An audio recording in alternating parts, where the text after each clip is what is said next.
How we doing? How we doing? How we doing?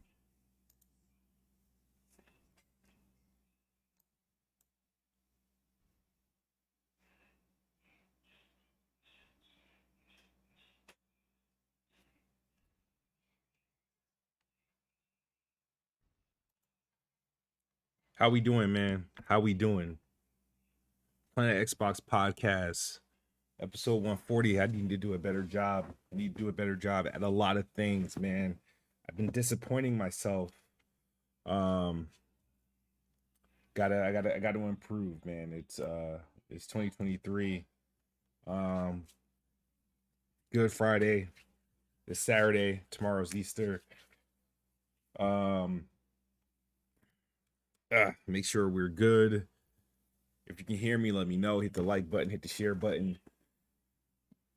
Oh, man, I got to improve, man. I got to improve. So let's get the show started. Last week, I didn't do a podcast. I gamed a little bit, but figure I start early enough so I can have some time to go to the park. It's a good day. Spring. Let me tell you guys about me. Spring, summer is my favorite time of the year. I like the sun. I like green grass.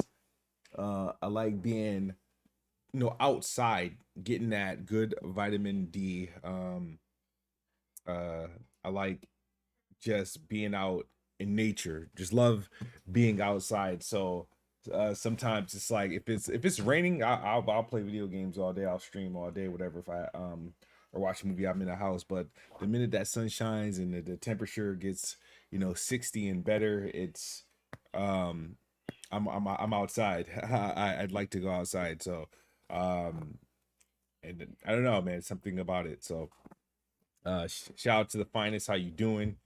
I got my ILP pillow. Some of you might have seen the short that I did earlier today unboxing this bad boy. Can I get it? Boom, boom. It's pretty comfy, nice and thick. Um, don't be alarmed by the title of the podcast, bro. I just needed something. I don't even know what we're gonna be talking about. Um, Couple things though, like people, man, still getting on my nerves with this, Activision deal. Jim Ryan is still crying. And PlayStation apologists are still coming up with every, excuse in the book. We're gonna talk about Joseph Stratton leaving Xbox. We're gonna talk about Redfall. There's some last week. I know I missed the Oh, there was a couple things. I'm gonna have to literally go through my Twitter to get some of the stuff. But please, anybody in the chat, the Discord is open. Let me share the Discord if you guys aren't a part of the Best Spot Discord. I think is Best Spot Gamers. Um, Let me share the link. You guys can definitely the conversation is open. Say what you need to say in the chat. Any opinions, anything we need to discuss, anything that I might have missed. If you guys want to know what I'm playing currently, the game I'm playing is actually under embargo. I can't talk about it. But I'll just say it's a decent game. I've just finished Far Cry 5. I think I finished that last week. Now that it has that 4K 60 update, it's always been 4K on Xbox One X. It was like native 4K. Now it's been updated to 60 FPS. Now this update is obviously better than the FPS boost update, because the FPS boost update, when you were playing on the Series X, you had to drop the FPS boost. When you enabled it, it dropped the settings back down to like Xbox One settings, and it was very, very the visuals is obviously heavily downgraded, very blurry, a lot of noise. But it was 60, a solid 60. This time, we get to keep that Xbox One X enhancements at 4K. Actually look a little bit cleaner, and you get a solid 60 FPS. It was a game changer. I was able to finish the game, no breaks. And I'm proud to say, this is like the second Far Cry game. I finished Far Cry 6 was my first. And the crazy thing is, I played Far Cry 3. I'm probably like 50% through Far Cry 3. Um, Now I don't know why I kept stopping. Um, and Far Cry 3 is pretty damn good. I might have beaten Far Cry Instincts like during the 360 days. I remember playing that game. Um, but I might go back. The reason was I think what stopped me from going to Far Cry, I think that game is like 30 FPS. It needs a 60 FPS update or a proper remaster. Far Cry 4 I didn't like much. I thought once I completed Far Cry 5, I thought I can go to Far Cry like Primal since it was vastly different from a Far Cry game. Um, couldn't do it.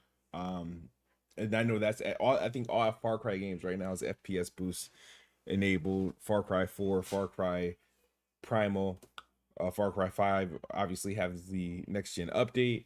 Far Cry 6 is a next gen native game. Far Cry 3, however, it doesn't have the update. I know there's some 360 Far Cry games. I'm curious. I haven't played Blood Dragon. Haven't played Instincts in a while.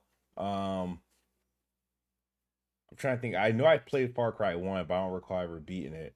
I think Far Cry 1 was like a port, a PC port, if I'm not mistaken. Um, but yeah.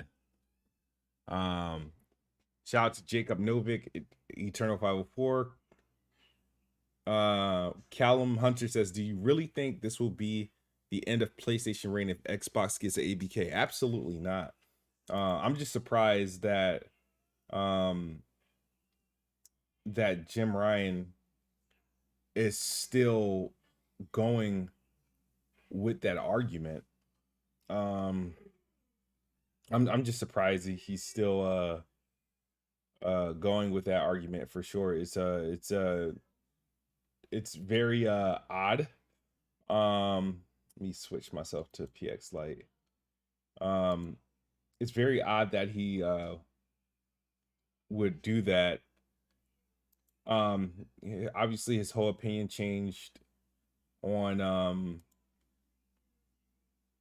the CMA because PlayStation was heavily backing the CMA's findings, and now they're not.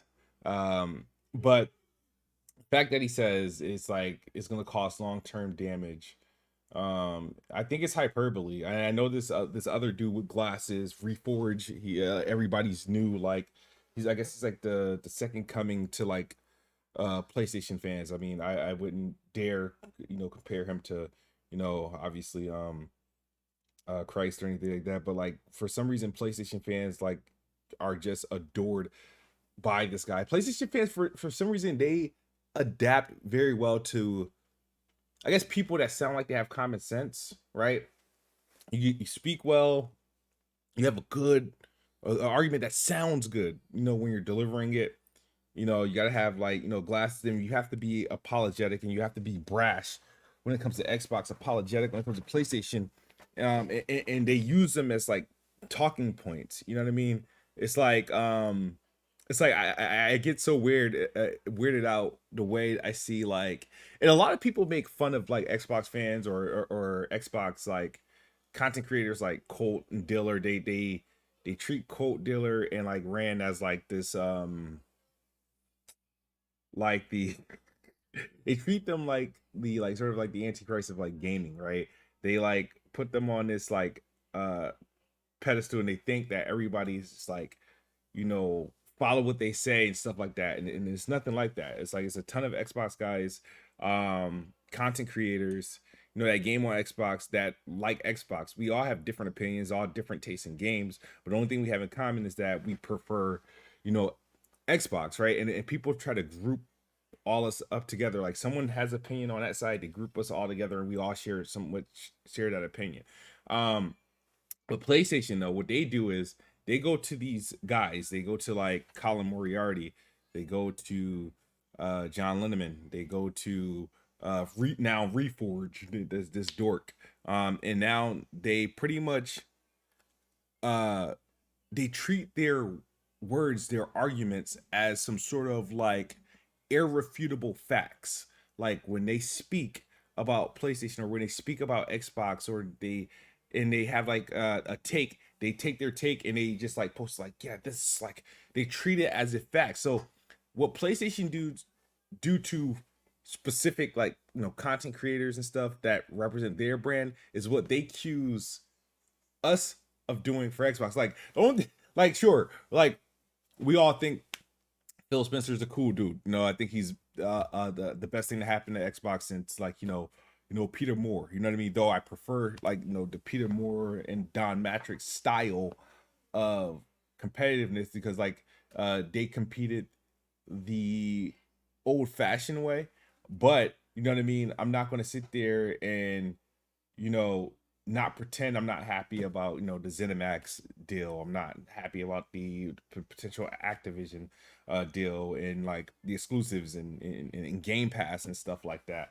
You know what I mean? Those are like, I'm not gonna pretend I'm not happy with those. And it's funny. It is funny, and I'm learning a lot. Like a lot of these like PlayStation guys, I get accused of talking about PlayStation more than Xbox, and I don't know why.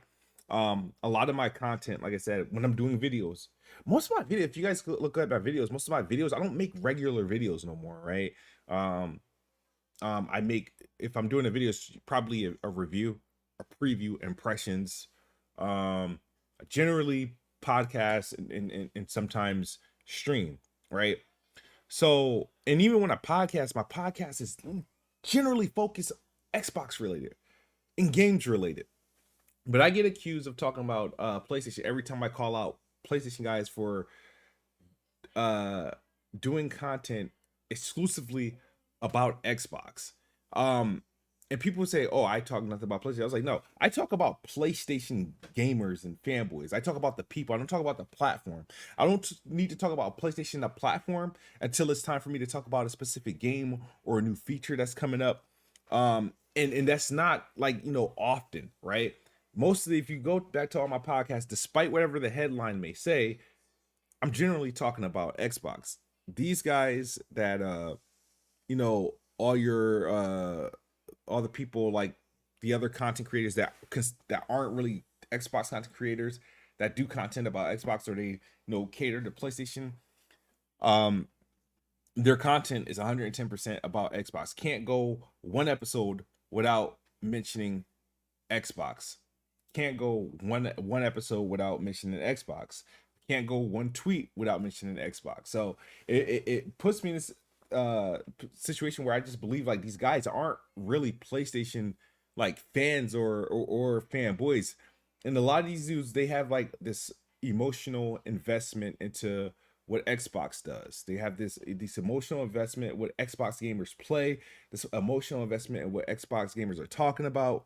It's weird, and it makes me question their gaming. Like, I mean, are you guys really gaming, or do you really care about games? Are you really a gamer? How good are you at gaming? Like, you know what I mean? You can ask me questions about like a lot of games. People, I'm so much not a gamer to a lot of these people that they make fun of the games that I play. I'm like I'm a very diverse gamer, but because my taste of games isn't the same, they make fun of the games that I play. So one of the things that annoyed me this morning, I saw, I'm pretty sure it happened, I think yesterday or the day before that, but Joseph Staten is leaving Xbox or whatever. Joseph Staten has been at Xbox for I don't know what, maybe 20 years. He obviously originally like a Bungie alumni. He then, transitioned over to like, I think 343, where transitioned that property from Bungie to Halo. He had stints with Xbox Global Publishing to help get Crackdown 3 off the ground, help launch that game. He's obviously came back to 343 to help them launch Halo Infinite after they had to delay it a year to get that on track.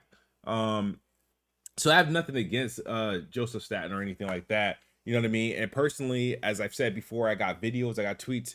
Halo Infinite was my favorite game of 2021. It was my game of the year of 2021. I stand by that. Nobody can change my mind. I don't care what anybody else says. I feel like I have um, one of the legitimate like top 10 lists. I think in 2020 I had like a top 10 list that consisted of, Halo Infinite, Forza Horizon 5, Psychonauts 2, Far Cry 6, Kena Bridge of the Spirits, Spider-Man Miles Morales, I believe. No, that was the year before that. But Kenna was on that list. I think the Ascent might have been on that list. A lot of games is on that list. But at the end of the day, Deathloop was on that list. At the end of the day, Halo Infinite that year was my favorite game. I enjoyed the campaign. Thought it was one of the my favorite Halo campaigns I experienced. It was the first Halo campaign. Now this is by default because there was no co-op, but it was the first campaign I did, completely solo. Played it on heroic difficulty. Had a blast. I enjoyed the boss fights, the encounters. I feel like the campaign could have been added more biomes with the ring and stuff like that. But for what we got, I thought it was pretty good. The gameplay was tight. Had no problems with the actual campaign. The multiplayer I thought was great. And to me, I still don't have an issue with the multiplayer. And the reason why I personally don't have an issue with the multiplayer is because I'm not a season pass gamer. I don't play Fortnite. I don't play Apex Legends. I'm not into like keeping up with the Call of Duty battle passes. I'm still old school multiplayer. I go in, play for a couple hours, then I'm out. You know what I mean? I play in for my ranks, whatever. I complete the battle pass for. Hey, I tried to do the battle pass thing. I did the first battle pass, and then I dropped off once the second battle pass. I think they're on their third battle pass, and I don't play the objectives for. I just played to have fun. So that's why I don't feel whatever it is about the Halo multiplayer. I don't know if it's the lack of maps. Yeah, sure, it can use maps. I think they got a decent amount of modes now. But the thing is, believe it or not, dudes, every time I used to play Master Chief Collection, every time I used to play Halo 3, and every time I used to play Halo 4, guess what mode I played? Team Slayer and Free for All Slayer. That's the only thing I did. And I've done maybe some custom games when we had parties and stuff like that. That's different, not competitively. But those are the only two modes I played because they're the only two modes I was good at. Gears of War, in opinion, I think I enjoy a diverse of modes of Gears of War, whether it's King of the Hill, their version of Team Deathmatch and stuff like that. The Gears of War have a lot of modes that I was actually excited about Annex, Meat Flag, and all this other stuff. Different Gears of War, like for example, if Gears of War launched for like less and less modes, that obviously personally would bother me because I've enjoyed a lot of Gears modes. But when it came to Halo, I've always exclusively played, when it came to multiplayer, Team Slayer and Free for All Slayer. That's about it. You know what I mean? I don't care about Battle Royale. Sure, if they should be able to do it just to keep up to date with today's gaming, but Halo's a lot. The issues that people had, I think it was like an echo chamber. Just people, group people had issues with it, and they were loud enough to carry other people into it. And people don't like to see failure, right? People don't like to see, and people take it personal when Xbox isn't doing good. So obviously, when you guys hear me criticize Xbox 2022, 2017, I think was the years I was most critical of Xbox, and those four, it was for a lack of like games, lack of compelling games, and I'm very vocal on that. But when they release games and stuff that I'm personally playing, I'm not going to complain just to make somebody else happy. So for example, when Xbox are losing the sales battle, they're not selling as much as the PS5 or the Switch, people take it personal and they start to, I gotta criticize Xbox. The hell am I going to criticize Xbox? I can't control what the next person buys. You know what I mean? At the end of the day, this year, I don't care how much Xbox sells. If they're gonna deliver, Minecraft Legends, Redfall, which is looking great, Starfield, and surprisingly hit us with the Hellblade at the end of the year. I know Ghostwire Tokyo is coming out next week. I've been playing Hi-Fi Rush, which came out earlier in the year. I don't care how much Xbox as long as I got to enjoy those, that's fine. The only thing what happens is, for example, if Xbox had another year with no games, like 2022. When I commented on Xbox, I was like, well, they ain't selling no consoles because they ain't releasing no games. I will only co-sign them not selling consoles at this rate that PlayStation sells them because they ain't releasing any games. But this year, Xbox, they're releasing games and whatnot.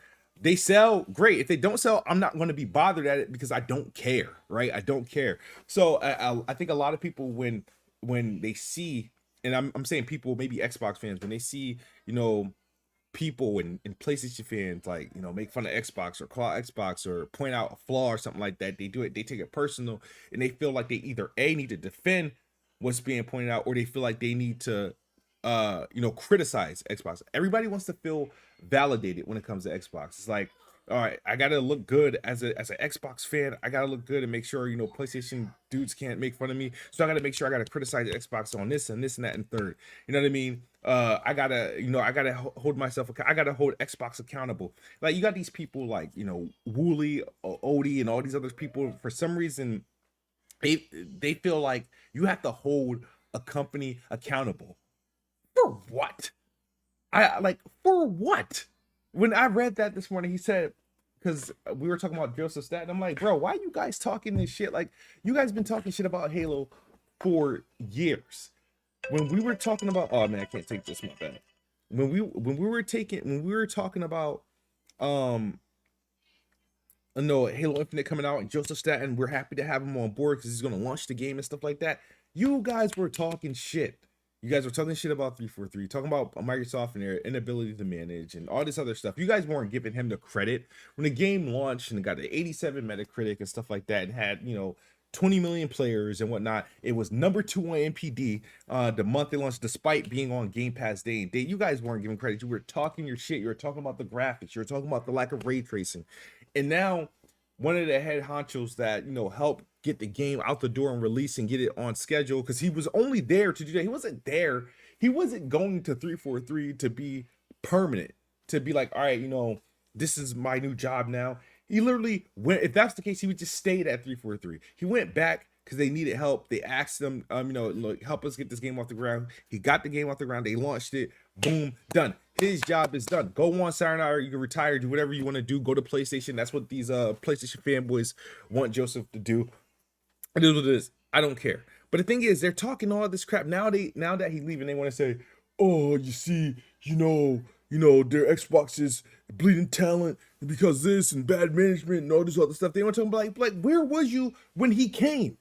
Why didn't you give him this credit when he was launching the game? Why didn't you give him this credit when he was giving you these updates, these video updates, these monthly updates? Where was that credit? Now you want to act like you guys like and care about these guys when they're leaving, right? It's the most fakest thing, and I can't stand when people try to tell me like I need to hold Xbox accountable, like I'm gonna say something and they're gonna turn around and do something like they're my children. Like I got like this culture. I play Sony and Microsoft makes consoles, they make games, I play them. That's it. What you want me to go on the street and protest? If you're that emotionally invested, the thing is, these PlayStation fanboys be asking Xbox gamers to do things that they don't even do. You know what I mean? Because you guys are super happy with PlayStation. When PlayStation raised the price to $70 on all their games before any other publisher, outside of I think PlayStation, Activison, and 2K were the first 3 out the gate to do $70 games. You guys didn't protest. You guys didn't take to the street. You were saying you ain't hold them accountable. What you do, you bought the games and you bragged about how good the game sold and how PlayStation still flying off the market. When there was questions about their backwards compatibility, you didn't hold them accountable. You didn't hold them accountable. Like, stop it. It's like they be asking us to do things that they're not willing to do. Now, you guys, these guys talk about Xbox like, oh, they don't buy games, they don't play games. Every time a game comes out, a day later, they check the stats. Look how many people beat the game in 24 hours. It's like 0.1% and all this other shit, right? And then you got Jim Ryan telling the UK regulators, telling the European regulators, telling the United States regulators, hey, Call of Duty means so much to us that if we don't have Call of Duty, or Microsoft, not even necessarily we don't have Call of Duty, if Microsoft has access to Call of Duty, where they're the owners, we're done, we're dead. So that means the games that PlayStation fanboys put over our heads on a weekly basis, Last of Us, Spider-Man, God of War, Days Gone, Returnal, Ghost of Tsushima, Horizon Forbidden West, whatever, Death Stranding, all these games, Final Fantasy, don't matter if it ain't Call of Duty. PlayStation told you and us and the whole world that Call of Duty means more to PlayStation than all those exclusive bangers combined. All those exclusive bangers. All of them. They did that. You ain't holding them accountable? Why should we care about The Last of Us and how great The Last of Us is and Naughty Dog is if PlayStation don't?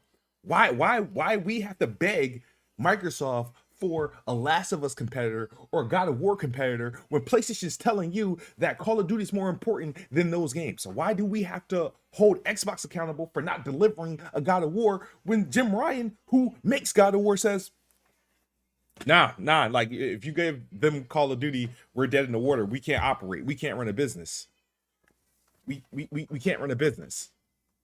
So yeah, don't tell me to hold Xbox accountable. I'm not emotionally invested in Xbox and Microsoft to the point where like I gotta hold them accountable. So I say this to my fellow Xbox gamers and fans who play in the community. Don't feel compelled that you have to do something, that you have to speak out against something, especially if it doesn't apply to you. A lot of these people complain about shit don't apply to me. Like, not I mean, like these dudes like Bond and other people like, oh, I should buy Japanese games. I gotta buy games, every game from Square Enix in order for Square Enix to publish games on Xbox. Forgive me. Fuck Square Enix. I don't like their games. Their games are trash.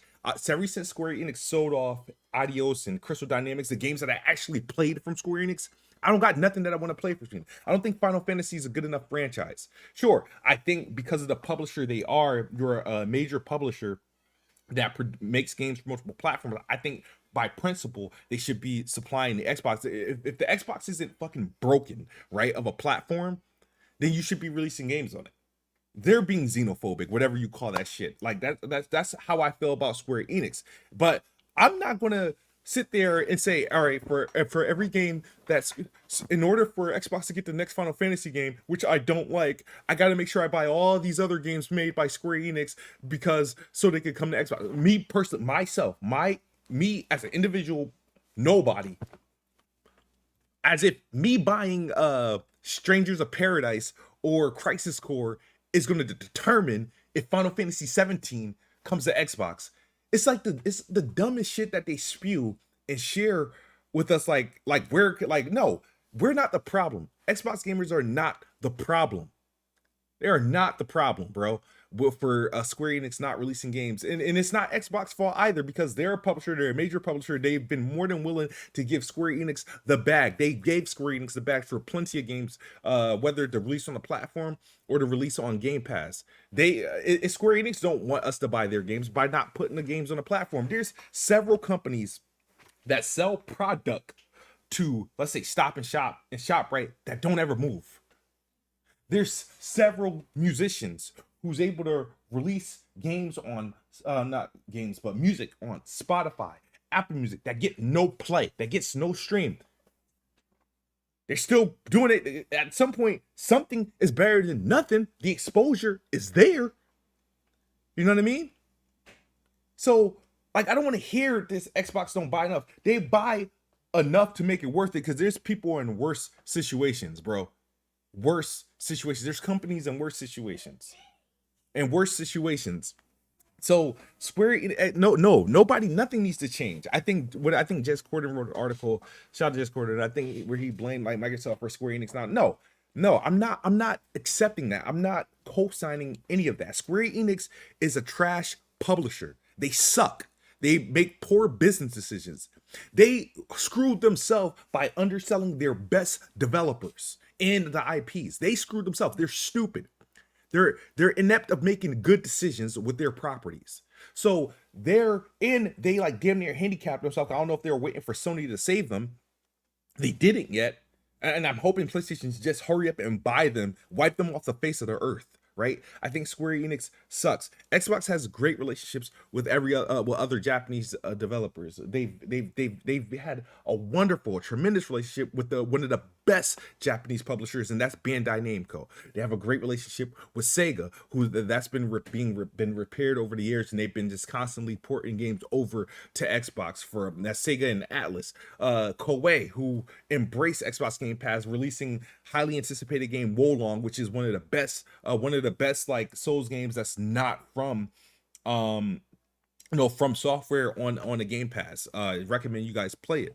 Who else did they got a great relationship with Capcom. Like I said, Capcom works with Xbox. The only time they get in trouble is when they sign those stupid ass deals with PlayStation that bans their games from Game Pass. That's the only thing. Capcom don't got no beef with Xbox. They release games on Xbox, and their games run relatively well on Xbox.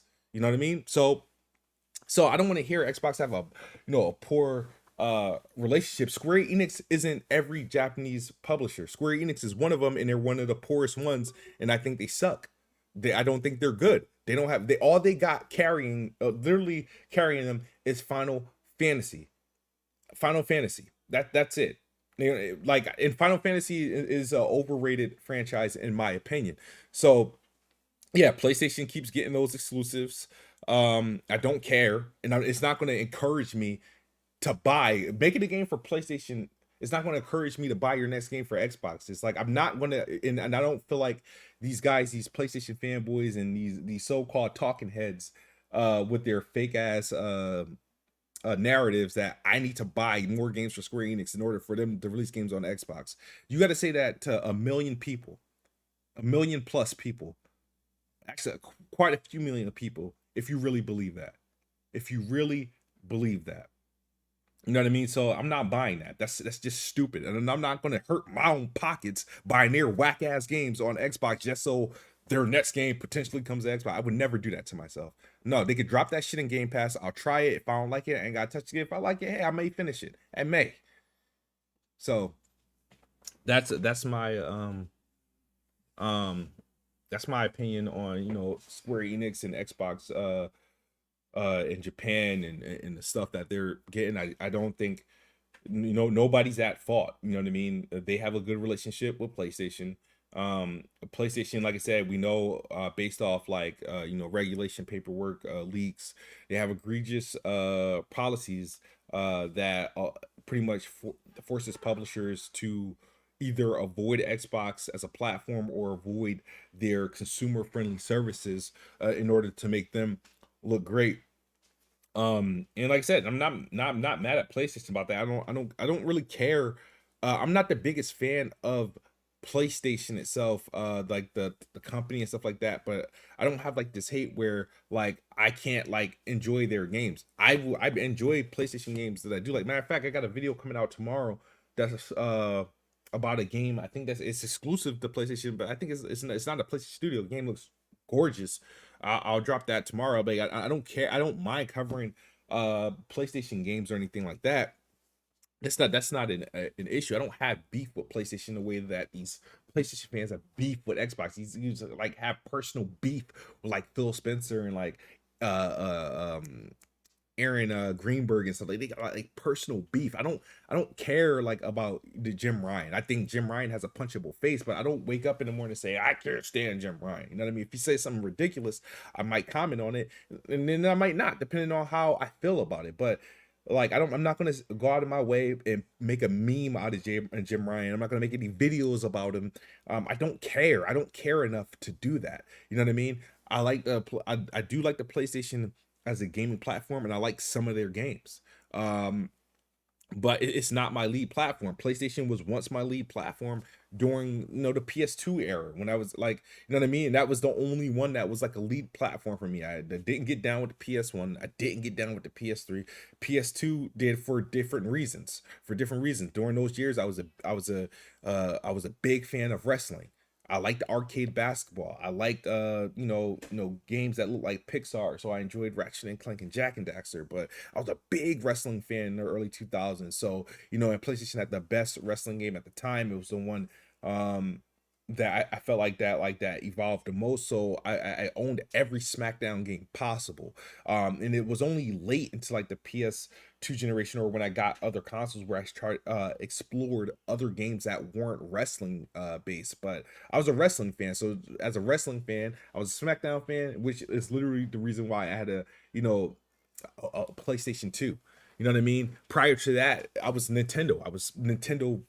Prior to PlayStation was Nintendo. I had 64, I had the Super Nintendo, and the 64. Only games I really played were No Mercy and SmackDown. Not SmackDown, No Mercy and WrestleMania 2000, and I think the NWO Revenge. And those were the three games I had in rotation. Sure, I ventured off a little bit. Had the 007, had the Perfect Dark, But I didn't buy many more games after that. I literally had, for like a 5-year stretch of having a 64, I had like 4 games, and I was fine. Like I said, with PS2, same thing. I mean, the library and my taste grew a little bit, but you know what I mean. I was there for a reason. And then when it came to Xbox, it wasn't until Xbox, which is the 360, is where I opened up to gaming overall, outside of my favorite hobbies, outside of, like, wrestling, outside of certain tastes. I like, it opened me up to, like, obviously, Halo, Gears of War, Call of Duty, BioShock, Prey. I was buying games and stuff like I didn't typically, you know, buy or introduce. And then I was introduced, like, obviously online. You got to think about early 2000, 2005, 2006, whatever. MySpace was popping. If like Xbox was like that social media platform for gaming, and ever since then, I got on Xbox at the right time, and it's just been my platform of choice since then. But yeah, that's that was that. Yeah, I wish THQ still had the wrestling license. They made the best wrestling games. I get under 2K, man, everything feels too technical, feels too simulaic. And I can't play them. They're just no fun. They're no fun. The current wrestling games are no fun. THQ used to be crunching. Dudes would release 3 wrestling games in a year for every platform. For every platform. Nintendo gets an exclusive wrestling game. Xbox gets an exclusive wrestling game. PlayStation gets an exclusive wrestling game. And then we'll partner with this person to make a multi-platform, Legends of Wrestling type wrestling game, whatever. Yeah. Gaming was actually better in the early 2000s. It was actually a lot more publishers. People don't realize consolidation happened like a long time ago. They just weren't around for it. But when you consider that EA actually had competition on sports games, 2K had competition on sports games, THQ competed with themselves on wrestling games, like Microsoft, Sony, Nintendo all made their own sports games. And there was like adult sports games, arcade sports games, and even kids sports games. Like there was, like, gaming wasn't even that big of a market, and they had all these subgenres available for like everyone. It was like gaming now should have been what it was then, and today, all the stuff that we had back then should have been around like now, because it would have, they back then they had pretty much catered to every possible genre and age group for sure. Gaming today isn't like that.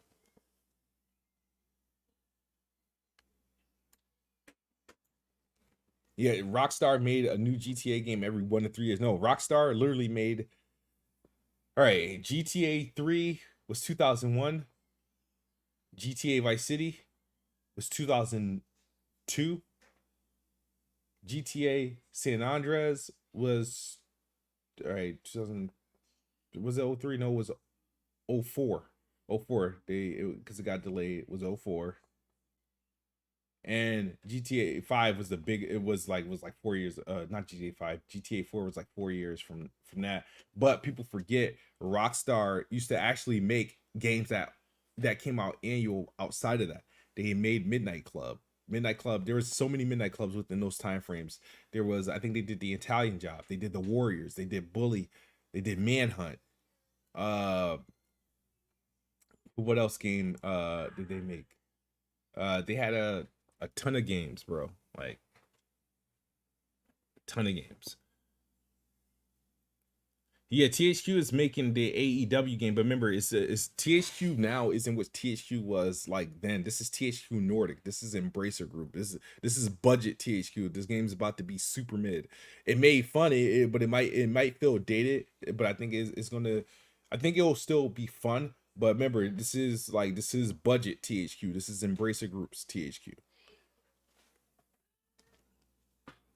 Max Payne. Yep, they did Max Payne as well. Red Dead. They used to make games like it takes them now, and it takes them a decade to make games. It's crazy. It's like how back then developers used to push out games like every like 11 to 12 months. Like every 12, like every publisher had annual games. Ratchet and Clank used to come out every year. It was in the 2000s, from like 2001 to 2000 like 10 or 9, there was a Ratchet and Clank every year. Like it's crazy. It's like, yeah, the technology got better, but the game development got slower. Um, and I'm not sure why. Not exactly sure why. Make sure you guys hit the like button. We got 75 viewers. Uh, you know what I mean? Let me know. Make sure I'm not like, missing anything. We got um Discord links in the chat. Oh man. Hold on. But yeah, man. NFL, yeah, I miss EA Big. EA Big was responsible for NFL Street, NBA Street. They had the Soccer Street, the Street games, Def Jam Vendetta. Um, EA Big was really, really, really good. Like the hidden gem of EA. Um,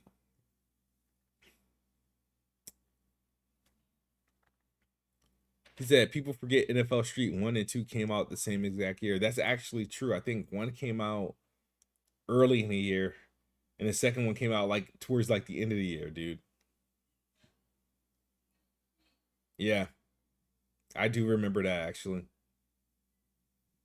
Smuggler's Run, State of Emergency. Yep.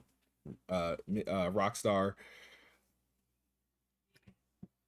Yeah, Midnight. There's a lot of racing franchise that like the game was so full. The gaming industry was so full of things. Like if you were a racing fan, you had so much options. Whether you wanted to go simulator, whether you wanted to go street racing in arcade. Midnight Club was once one of my favorites. Need for Speed back then, like when there was this like run that Need for Speed had that I don't think they can ever replicate. Underground, Underground 2, and the original Most Wanted that was a launch title for the Xbox 360 in 2005. Like, I loved that game. That game is probably still worth a lot of money today. Most Wanted, the original Most Wanted. I'm surprised. I'm so mad that they remade it, but I remember just playing it for the first time, and I thought for back then I thought the graphics was so great, controlling the car. I think the cops coming at after you. Underground was a really good game. The Midnight Clubs were very, very good. Uh we had even Test Drive was a decent game, bro. Test Drive and Driver, man, there were just so many good games that they did. MLB Slugfest. Slugfest was the only baseball game I would play. Remember NFL Fever? Not Fever. Is it not Fever? Blitz. Fever was an Xbox exclusive. Blitz. NFL Blitz. Um, where you could break bones. Hold on, right quick.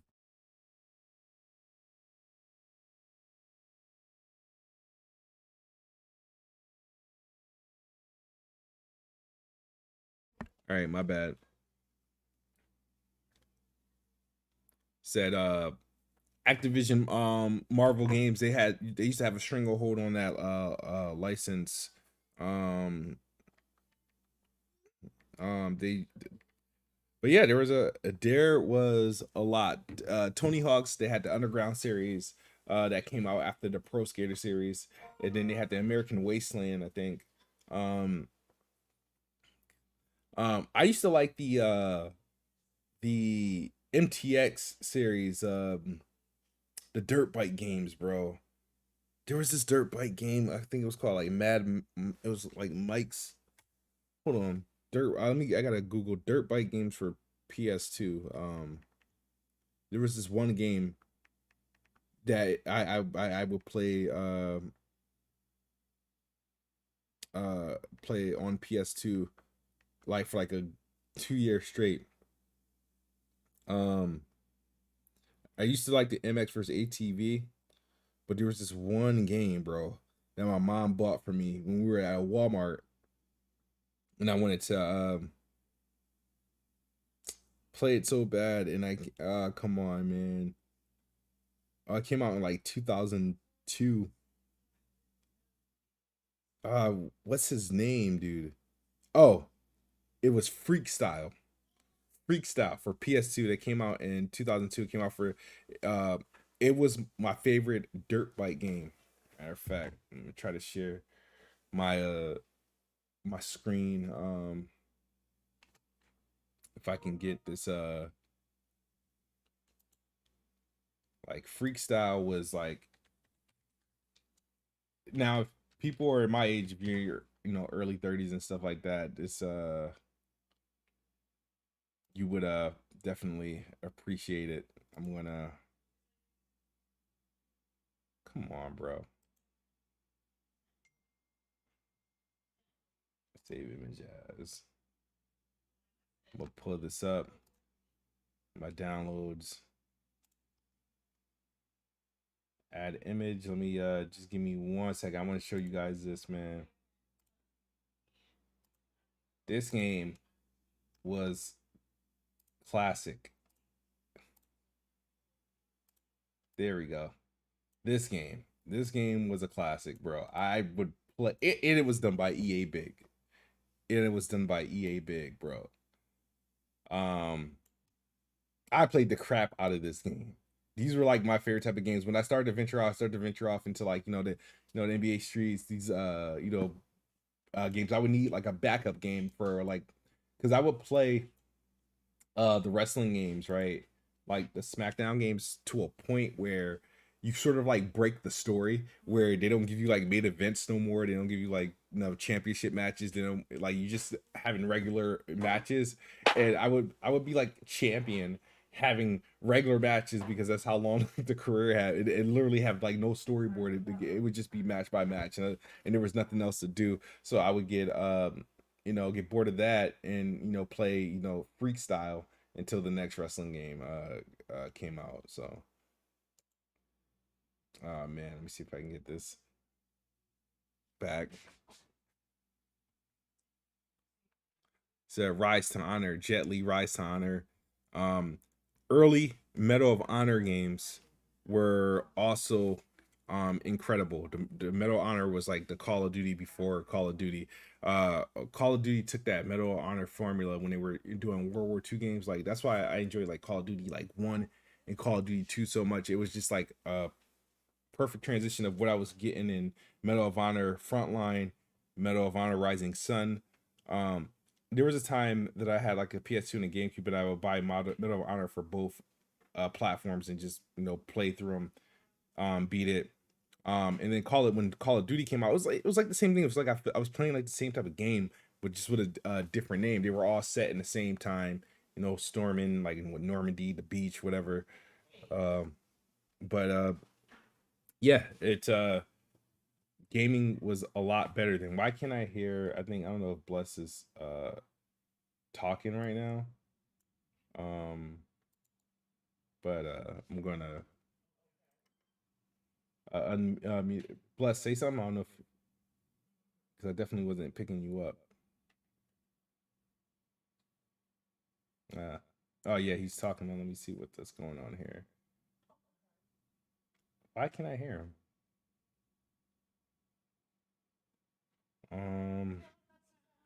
Give me a second.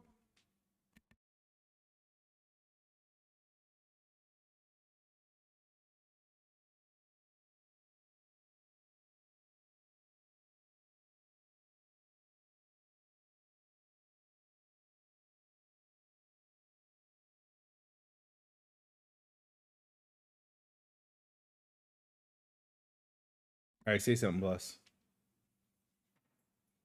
No. There you go. I can hear you. Nigga, what the hell? Yeah. No, because the way that Discord pulled, it was pulling. You were coming out of a speaker, but it wasn't coming out of my actual headphone speaker. So my headphones is plugged directly into the PC, so I had to reroute that. So, but yeah, man. Said give Battlefield a break. All right. What you been up to, Bless? What's going on? Playing and beating Resident Evil 4 remake. Best game ever, by the way. I just got it. I just haven't launched it yet.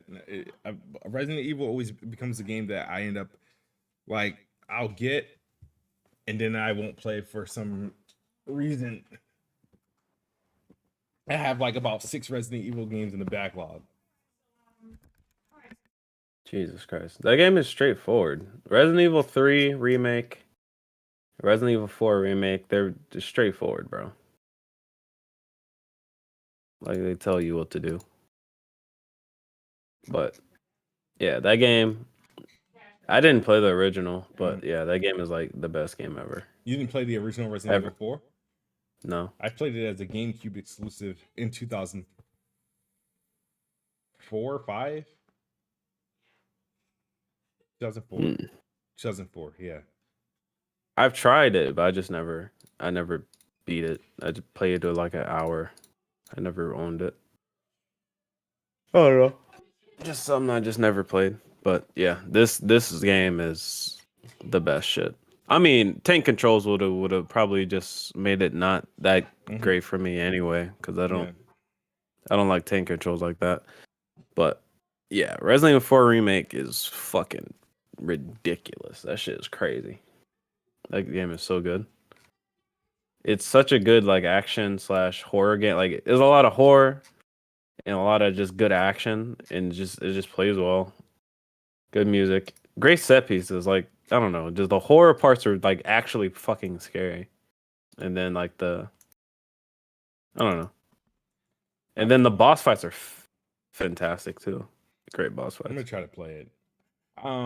I feel like just overall I think my issue with Resident Evil, and like I said, I don't care what anybody feels about this. I just feel like every time I play a game, I feel like I'm always dealing in a situation where everything is sparse. I don't like playing in games where ammo and weapons are sparse unless you are a melee heavy game. If you are a melee heavy game where I can get like a reputable melee weapon and use that alternative until I find another weapon that's gonna help me out, then I can do it. But I feel like Resident Evil, I feel like everything is always sparse. You know what I mean? Like weapons are always like the weapons, the ammo is just never enough for a video game. Maybe I'm just looking at it wrong or playing the game wrong. But if you're gonna give me a gun in the game, I think it should have sufficient ammo, or it should be enough ammo to get through the game, unless you're going to give me other options to execute or kill enemies. And I think that's always been my problem with Resident Evil, that and the map, and not being able to like really just follow the map for some reason. It's just not I need a traditional map. My question is is how often do you miss your shots? Because like, I mean, well, everybody's a sponge. I can in imagine Evil. Every enemy is a sponge, whether you shoot them in the head, or if you anywhere you shoot them, they're a sponge. So it takes on average maybe 3 to 4 bullets to take down, and then how much comes in a clip. I mean, well, depending on your gun. Well, 4 you get grenades. You get flash grenades. You can literally, and you can like stun people by shooting them in the leg or head, and kick them, and that does damage. That kill people too. Like if you play on normal, you should not have a problem with ammo. Like period. I played it on hardcore, but if you play it on normal, there should literally be no issue with ammo because they take less damage. You get more ammo, so it's like the game is easier. So normal should be pretty easy. No, I mean I'll definitely give it a try. Like I played it, and I'm almost certain I beat the game on GameCube a long time ago. I remember getting very far in the game, but I just haven't revisited the game. Like I know they did like a couple ports. They did for PS2. They did a port for 360 and Xbox One. I haven't gotten into them or replayed them that way. I tried to download it. I was like, no, I can't do this. But the remake, obviously, graphically, it looks good enough. And in the gameplay, it seems like they changed a few things, but to give it a try. But like, my luck with Resident Evil games lately has been very, spotty. Spotty. Oh, I guess. I don't know, man. I still can't believe you dropped Resident Evil 2 remake because you said the map was bad when bro. Resident Evil maps. Yeah, I don't like the Tetris map style. I really don't. It's literally the best map in like any video game. Resident Evil 4 remake is literally a cheat. If you get the treasure map, you see every fucking treasure on the map. You know exactly how it is. It's very easy how it's detailed, and I'm pretty sure they would like there's a tutorial on how to look at it. Like blue means the door you've been through and or is open. Red means door is locked. That's basically all you need to know. And they show me how to And if it's grayed out, that means either it's a second floor or the floor is above you or below you. Like the map is very, very fucking basic, bro. It's very easy to understand.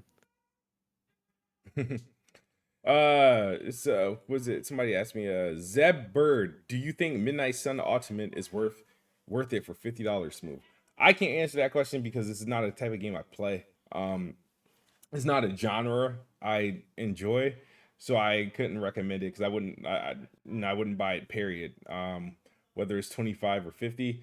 If you want to get into it because you're a big fan of Marvel and you want to see, I think who did that game? Take-Two, or XCOM, whatever, the XCOM devs, whatever. If you want to see their take on, Marvel games, why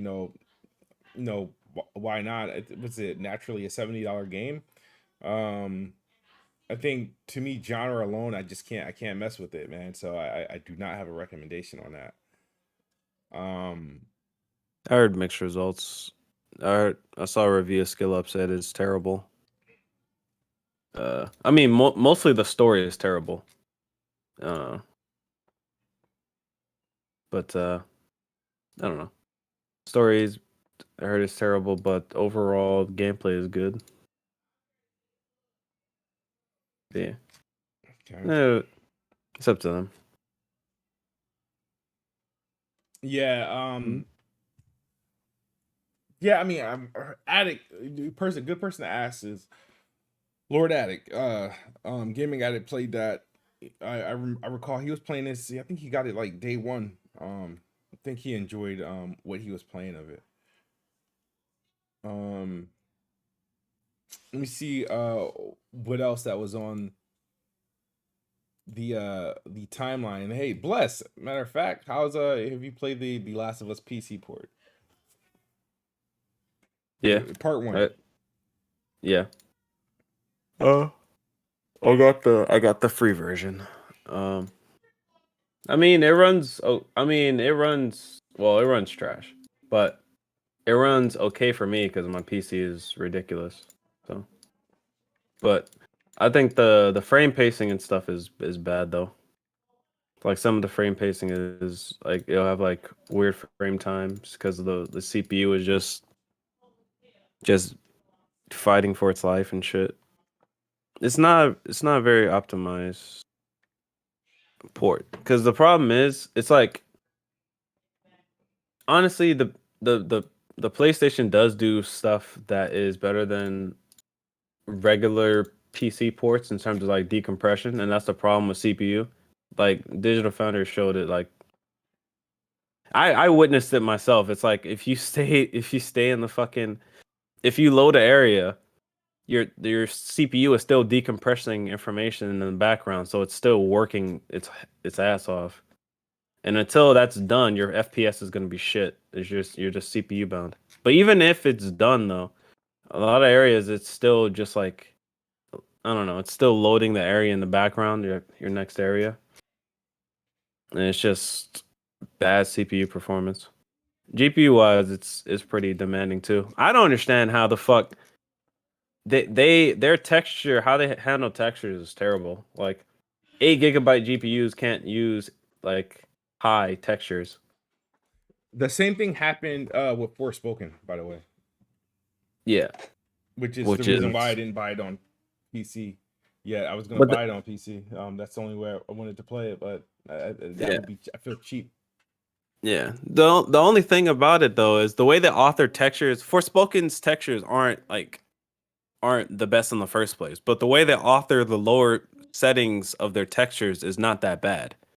But Last of Us, if you go from like high to medium, it looks fucking terrible. Like it looks awful.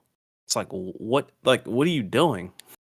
It's like any other game, textures don't go to that bad until you get to like low or like ultra low or some shit. It's like the textures, even on medium, look terrible. It doesn't make sense. Like any other game, the textures would be fine at medium with 8 gigabytes GPU or even high. But like them to look that bad and be medium textures doesn't make fucking sense. Like they did a poor job for scaling. They could have definitely authored better textures for that because that shit just looks awful. But I don't know, man. It's definitely probably one of their worst ports. Horizon was probably like the first worst port, the main worst port. I mean, at least The Last of Us has. I mean, you can what do you call it? You can compile shaders, but it just takes like an hour. They reduced that amount of time, but it still takes a while. And by how much? I mean, I recall that seeing the a report on that. Yeah, I mean, it depends on your CPU. It depends on your CPU and your honestly, your PC entirely. Your CPU, your GPU, and your RAM, your system RAM. But I mean, it can take up to an hour, or at least it used to take up to an hour. But now I heard it got decreased for the people that it took an hour for, to 40 minutes. For me, it only took like 20 minutes the first time, so it still takes like 15 minutes. But the load times are just kind of trash. Like, it doesn't matter what your hardware is; it's just loads slower than PS5, which is kind of work terribly, but like takes 2 to 3 times longer. But doesn't really make sense because you look at Spider-Man. Spider-Man loads 1 second slower on PC, and that's without direct storage. And apparently Spider-Man is doing more stuff in the background, so that's why it takes longer to load. But it's by 1 second. It still takes 2 seconds to load. Last of Us takes like fucking a minute or like 40-50 seconds. It doesn't really make sense. Yeah, that's incredible. That's incredibly bad. Yeah, it's fucking terrible. It's like what are y'all doing, bro? And keep in mind, by the way, a lot of people got it confused on who's doing the actual direct port. It wasn't Iron Galaxy helped. This is Naughty Dog. Naughty Dog don't know, like they just didn't know what the fuck they were doing, bro. To be fair, be honest with you, this is a situation where Naughty Dog should have why didn't they just use Nix's? Why not use your best PC porter on your best games? They busy. It takes time to do ports, man. This shit was announced last year. What was Nix's doing? They were working on 2 games. It takes time to do these thing ports. is they knew they always had a plan to release it on the PC. So why not? You know what I mean? Do it like the thing is this whole year, whatever this time frame that PlayStation is doing between bringing games to PlayStation and porting them to PC. That needs to stop. That's probably why have that unnecessary delay. Why have the necessary delay? Because at that point, I would set it up where my best PC port, I would have like The Last of Us is the staple. Obviously, Spider-Man is good, whatever, right? At the end of the day, but The Last of Us is your game just coming off a widely successful show. Why not have Nix's do it? Naughty Dog, they clearly specialize in developing on PlayStation hardware, as if they don't develop games on the PC to begin with. But they clearly specialize on that. I would have literally said either A, give it all the Iron Galaxy, and maybe it turns out to be an okay port, right? Or give it to Nix's, where it's going to turn out to be a successful port. Or let Naughty Dog, experiment with the PC port and let's see how it goes. Yeah, I mean, I don't know specifically as to, obviously, I can't speak specifically if it was time, money, or resources. Like if they weren't given enough time to do the port, I don't know if there was not enough manpower on the port. Whereas the people that are, most of the people that are working, they're probably working on Factions 2 at Naughty Dog. I don't know if it was time, money, or resources, but all I know is they fucking did not deliver, even with help from Iron Galaxy. Like that port is, I don't know, it's just middling. It's not. Somebody asked is it worse than Arkham Knight? No, it's not worse than Arkham Knight. It's just like, it just kind of sucks compared to other PlayStation ports. Returnal was last month or the month before. That shit ran great. It ran great on Who did that? like Housemark? Did Housemark do that PC port? Or did they have somebody else? Housemark did. Okay. Yeah, Housemark did the PC port. But you know, Housemark has been releasing games on PC. Like it hasn't been. It's not something that they weren't accustomed to for the last 20 years. Like they released. I actually bought their last game that they bought or that they made on PC. I believe Next Machina. Like yeah, so they've been constantly making games on PC. Naughty Dog hasn't made a game for PC in fucking years. Like they have made games for PC, but it's been like I don't even fucking know 15 years or some shit. So yeah, it's just been a long time. But yeah, I don't know. I don't know what specifically it is. It's just the end result. Yeah, Naughty Dog. What the fuck was that? Honestly, and they what do you call it? They push it back 3 weeks. They should have pushed it back longer than that. What the fuck? I didn't 3-week delay. That was delay, it. Bro. Like 3 weeks. Yeah, that's if they delayed it due to performance issues on the PC, then yeah, you're looking at that should have been delayed probably a good 2 to 3 months. Then we gotta look at if they're gonna fix it. What the game came out at the end of March. In the state of it, is it better today than it was then? How much, and if so, by how much? Yeah, I mean, they reduce load times. Performance wise, it's the exact same. If you have an 8 GB GPU, good luck. You have to play on medium textures, and just don't look at the textures. You'll be okay. Just don't look at the textures. They're not good looking. They ugly. I mean, it's in a better state. Maybe I don't know like how I would like rate it. I mean, I would say it's what like 20% better. But I don't know as to what is the baseline. But I would say it's improved. It's just not amazing. The thing about it, it's like the options are good. They have a lot of options. I don't know specifically as to why. It's a lot of like reflection options and like shadow options, like way more than like any other game I've ever seen. It's like what the fuck? It's just a lot of reflection and shadow options for some reason. But I mean, the options are good. The option menu is good. It controls well. Like they have like an infographic of like system RAM, memory, and all that shit. It looks like it was well that like the options menu is well done. It's just the rest of everything. It just sucks. And the one thing I wonder is if they actually put in direct storage in the game, if that would actually help the fucking terrible CPU performance and bottleneck that it currently has. Because, I mean, we don't really have any Sony games that have direct storage yet. Forspoken is the only game that we have to look at for any game that has direct storage. And, I mean, it doesn't seem like it really helps much. Like, it helps load times for Forspoken, but it doesn't really do anything else. But in this type of case where decompression is an issue, this makes the most sense to have direct storage. Because that will take off some of the fucking brunt load that the CPU has to deal with. So I don't know. Sounds like a lot, but yeah, they dropped a dud on PC. I want these games to run good on PC. I want PlayStation to do good PC ports. I'm just happy to see because I hate to bring this back so let's bring it back to 2016 when Xbox committed to do PC day and date for all their games with the Play Anywhere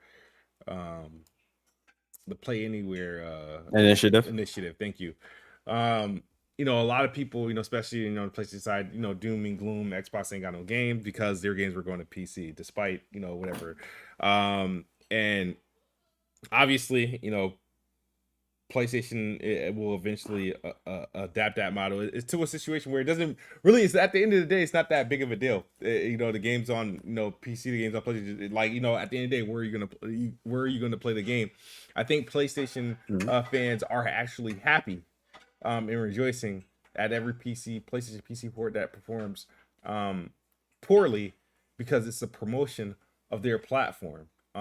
It's a promotion of like them, like they're justified. Like you see, get a PlayStation. Yeah, on some what's his name? Greg Miller. Oh, Greg Miller Yeah, on some weirdo shit. yeah. I What were you about to say? know Greg Miller was trolling, but there's people that actually think that way. It's like them Yeah, niggas are no, just that's weirdos. true. Absolutely, Huh? absolutely. You're not wrong in that matter. People think, you know, games should only be played on like or develop on their specific platform. That's how they perceive value of the platform they're playing on. And when I look at things, it's like, okay, man, think about all these video games we talk about, right? I just had a conversation um earlier before you joined into the podcast about all the games that came out, right? That I used to enjoy that are literally stuck on those platforms, never to Hmm. be seen or played again. I no longer have a PS2. I no longer have a GameCube or an Xbox. Like I literally have to, hope somebody it gets emulated or one of these publishers to port it or whatever, or re-release it, or have to buy the Yeah. console and then scavenger dive and hopefully find these rare games. So Yeah. people that's pretty much at the end of the day, yeah, you love these games so much and you're so happy it's exclusive to your your platform, but these games are so great, 5 6 years, maybe 10 years down the line, you want to play them again, you no longer have that old platform because you moved on to the next version of the platform, that game's no longer available. Hmm. um you have no longer have access to games, so pretty much you got to hold on to your memories and hope to God you don't catch Alzheimer's or anything like that, because that's I mean, like, what do you do? It's a stupid like thing, and I know it sounds bad. Like I've had my takes, and I used to think like obviously about exclusives and how important I thought they were, but at the end of the day, I mean, they're not that important. Like it really isn't. And the reason why I bring up 2016 is because that was the year. And this is the year I always remind people that was probably one of the best years of Xbox, time in terms of game releases. They had a great deal of releases that included, I think, Gears 4, Forza Horizon 3, Quantum Break. I think there was, did Record come out that year? I think Record might have also came out that year. A few others, but Quantum Break, one of my favorite games from Remedy, one of my favorite games, published by Xbox. I enjoyed the game. I had no really beef with the game at all. A lot of people, talk crap about it. People talk crap about the, reload animation. Back then, people used to talk crap about it. It's resolution. That was one of the first games that used this. What's the? I'm probably saying this wrong, but they use like it's commonly used now for games, right? Like that some sort of temporal reconstruction um feature that they use to make games look like close to 4K now. Uh they did Oh, that upscaling. uh they did that to Talking Quantum about Break like back 50. in 2016 to get the game to like it's like 1080p, right? But it was like running at like 792p to like 900p, I believe. But the game looked absolutely gorgeous. If you were playing on the Xbox One, um I didn't see like, oh my god, this is a bad looking game. It didn't look that bad. Now you play the game, they updated for the Xbox One X, and it's also and you play it on Series X, I think it's at like a native 1440p, and I think they removed the film grain that the game originally launched with. Still looks great to this day. But the game is temporarily leaving Game Pass. I gotta say temporarily now, because before it was on the leaving soon list, people were upset and confused because this is technically, I have to say that with it's a caveat or asterisk. It's technically a first party title because Microsoft owns the IP and it was published by Xbox. Xbox said, all games, published by Xbox, won't leave Game Pass. And this is a game published by Xbox that they own the IP, even though it's made by Remedy. It was leaving Game Pass. They wanted to know why. They were quiet about it. There was no conversations about it, but the PlayStation fanboys got their hands on it and they tried to say, Xbox lied and Phil Spencer lied. They're taking away Quantum Break. Now, mind you, this game got shattered on a lot. Didn't sell and it was whack and all this other crap, right? Shattered on, right? Up until it leaves Game Pass now. Oh my God, they're taking away games. What's going on? No games are safe. Um, Mhm. they ran with that, and come to find out, it was being removed for licensing issues, and once they sort that out, the game will be back. Now, this actually has happened before. actually a couple times with certain games. Now Quantum Break, what people don't know, it does feature like real live, actors. I think Sean Ashmore is Jack Joyce. Lance Reddick is in a game. Rest in peace, Lance Reddick. Yeah. There, what's the dude that play in oh my god, I forgot what the other actor is, the antagonist.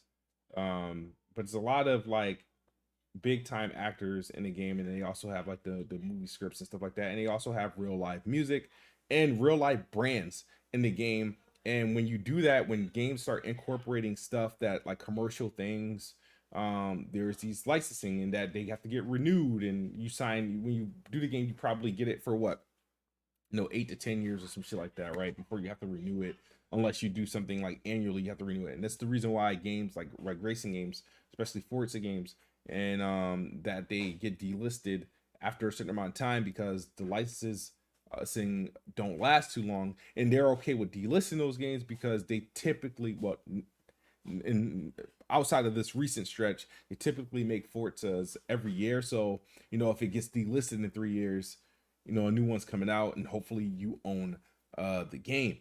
Mhm. But like Forza 7 is delisted. I don't think you can download that game on Game Pass. It's been delisted for a while now. And that game came out in 2017. But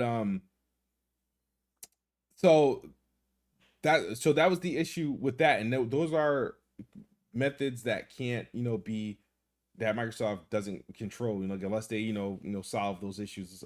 So otherwise they get sued if the game is remaining on the store shelves, or if it's remaining on on the service to be consumed, and people are still paying for access to the game after the fact. So they got to sort that out. But people made this such a big deal, and just to give people a heads up, so a lot of reasons why a lot of these games that are exclusive to these old ass platforms can't be either remade or can't be ported, or can't be resold, because a lot of those licenses haven't been renewed. A lot of the teams are gone or whatever. And that's the situation we fall into. But I own Quantum Break. I own it on both PC and Xbox. So it leaving Game Pass had no bearing on me. And I've had the game before there was a Game Pass. The game came out before there was a Game Pass. So gone or not, like this wasn't going to make me, whine and cry and hold Xbox accountable like some say I should do over something that you guys told me was garbage. You tell me a game is garbage, I shouldn't enjoy the game because it's garbage, right?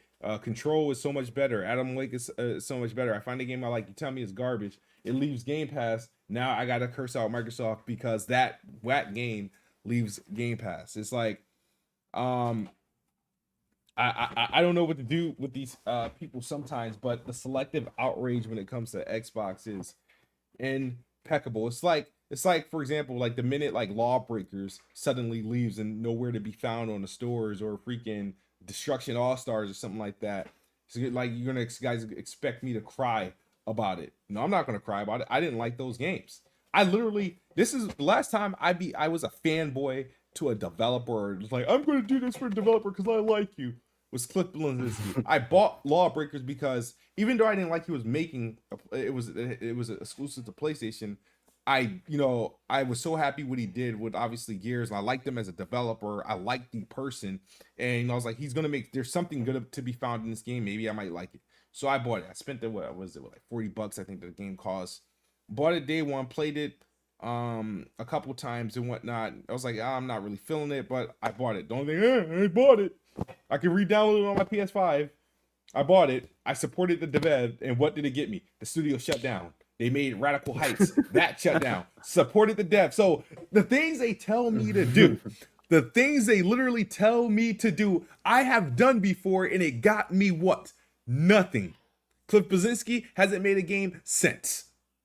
You know what I mean? And he was one of my favorite developers. Only developer I could identify during that time, during his run. I didn't know who any other developer was at that, but I knew who Cliff was because he had he had the cool hairstyle, he had the badass attitude, he cussed on and during presentations and whatnot, and it was like, oh, I like this dude, right? He he slighted Xbox when he worked with PlayStation. I think Greg Miller presented his game on, like, I think when he was still at IGN or something like that. And they showed off Lawbreakers. Like I said, I'm one of the only folks that owns Lawbreakers. Unfortunately, it's a digital version, so who knows how good that is. But yeah, supporting the devs. I've done and give you guys examples of a lot of the things you guys tell me to do that you guys won't do yourself. We were supposed to have a Lawbreakers too. Me buying it, like, I don't know if you heard me rant earlier today, but I was telling them why they shouldn't tell me or criticize me for not buying Square Enix games, because I feel like the games they put on Xbox are garbage. I feel like most of their games are garbage outside of the games that they already sold. Like, but don't blame me. Don't try to say me not buying, the games that they do put on Xbox is the reason why they won't put, a Final Fantasy on Xbox. That's not the case, because if I gotta apply that energy to Xbox, when I apply that same thing on, like, apply that same energy to PlayStation, why isn't there another Lawbreakers? I bought it. You can't blame me. You can't solely blame me. I bought Lawbreakers. I played it. I enjoyed it for what it was. You know what I mean? So it is what it is. But I just wanted your take on the whole Quantum Break thing, if you had any questions about that or any thoughts behind that, because it was like a thing on Twitter for like a good day and a half for some reason. I mean, I'll say that, yeah, like games being delisted is never a good thing, for sure. I mean, game being delisted, games being taken down from stores and stuff, because I mean, no matter what anyone else has to say, it's gaming is a media that should be remembered and cherished. For example, it's like, imagine if we never had like the remnants of the original, like Pong or like Pac-Man. That's part of history. Like, for example, like The Last of Us's original release or Resident Evil 4's original release, these are all a part of history.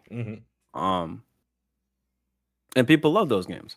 I say the idea I just think people like laughing about games being delisted or anything like that. I think that's bullshit. And yeah, I mean that also leads to why, I guess, just like, I don't know, why emulation is such an important thing. Cause then that means that you will never, I mean, as long as your operating system supports whatever it is, you'll never lose that media ever again. Yeah. For example, it's like, I mean, sure, you can have like retro consoles. Guess what? Retro consoles die. Yeah. Like, what happens after that? I mean, emulation will seemingly never die. So it's not necessarily an issue that you'd have to worry about. It's like, oh, my hard drive dies. Oh, just re-download it. It's fine. But I don't know. That's my opinion on that. Though, speaking of emulation, did you hear about I was listening to DF's latest podcast for like Patreon members. It hasn't released yet. They were talking about how the Series X and S actually got a like a hidden update, or like a slight update where it basically bricked all emulation. Well, it bricked emulation for like for regular people. Right, yeah. Yeah, that sucks. I think even though I know a lot of it, I think because before you can only do the emulation when you're in dev mode. And I think someone found a way around, and you were able to download it in the retail mode. The Xbox is like probably it's a friendly platform, but I feel like instead of them, blocking this, and they usually come out and try to correct this or answer it, like, all right, it'll be back, whatever. When these things come out, they should be embracing the features that that their platform has over its competitor.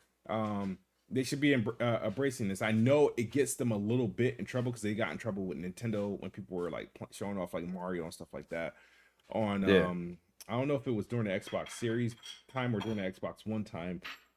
They got into some trouble where they had to like shut down one of the emulator apps because of the people were doing like the Nintendo games. I don't know if people remember that, but I think that happened during the Xbox One phase where one of the popular emulators went down via the update. Um, it's something that they should just like leave alone, but I can see them getting into legal trouble, especially I mean they're with all the stuff that's going on, where they're pretty much they have a platform that essentially prohibits um uh copy what's the word I'm looking for, what's the word, the other word for stealing, um ah I damn, mean, pirating. pirating, game pirating, right? Yeah. And obviously Nintendo is a strong advocator against game pirating, and I can see them getting heat for that. I wish it was a situation where they just sort of like leave it alone, because you want any edge that you have over your competitor that people could do with your platform, that fans are showing off, people are showing off. It's a selling point, a selling feature to it. Hmm. They should just leave it there. But the only thing I can understand, if they're getting in trouble behind the scenes, or if they're getting heat behind the scenes, they're getting complaints behind the scene from the other partners, from like Nintendo, from like the PlayStations and stuff like that, especially during this regulatory thing that they got going on. I could see them obviously making a move to eliminate such issues when you have obviously certain publishers accusing them of degrading or purposely downgrading games that could be going to their competitors' platforms.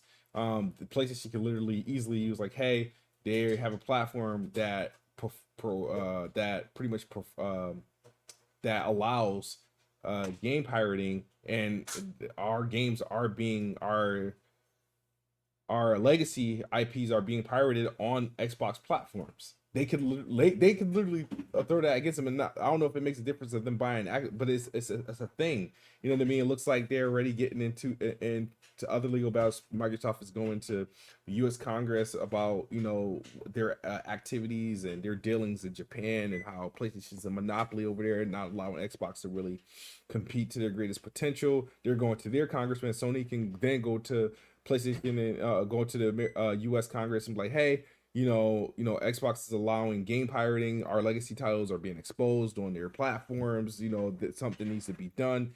Da da da. I can see that going back and forth, and so I can understand why they would disable something like that, because they can to get some heat from that. Regardless, they can get some heat from that, but like I said, I'm not happy that they done it. I'm not an emulator type person. I'd like to do it. The thing is, I want to play the games.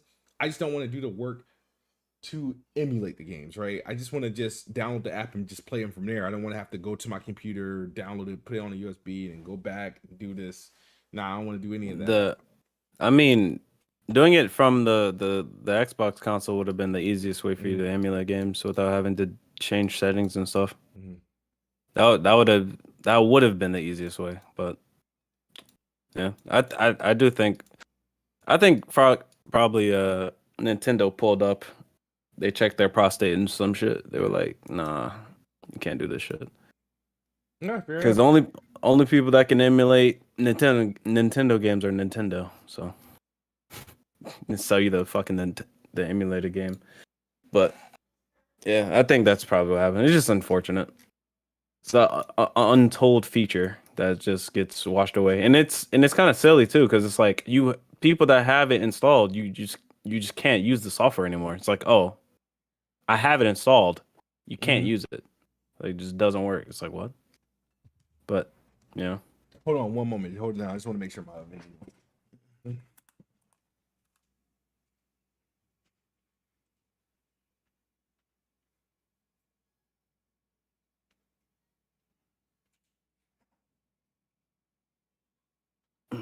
what's going on, chat?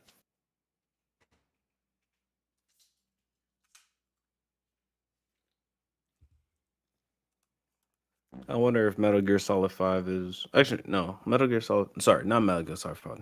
I wonder if Metal Gear Solid 4 will ever come off the PS3. probably not. That's the Rip. I remember that. Is that the one where that's the game here where he first appeared old, right? Yeah. Yeah. Um, yeah, that's yeah, I don't know, man. People praise all those PlayStation 3 games and they can't be played anywhere else. Yep.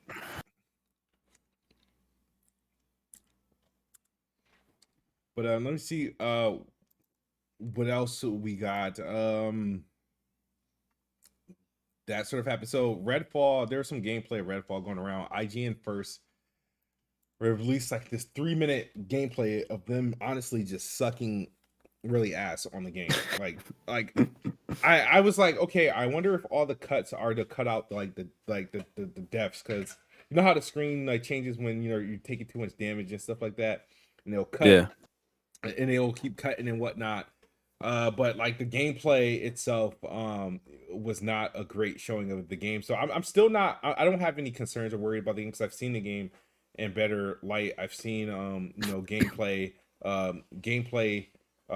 look like it's being done by someone who didn't pick up a controller for the first time. So I'm not really worried about that. That gameplay didn't turn me off to the game. It's just like, damn, dude, you guys gave IGN first on the game, and these are the only people so far who's able to release their gameplay.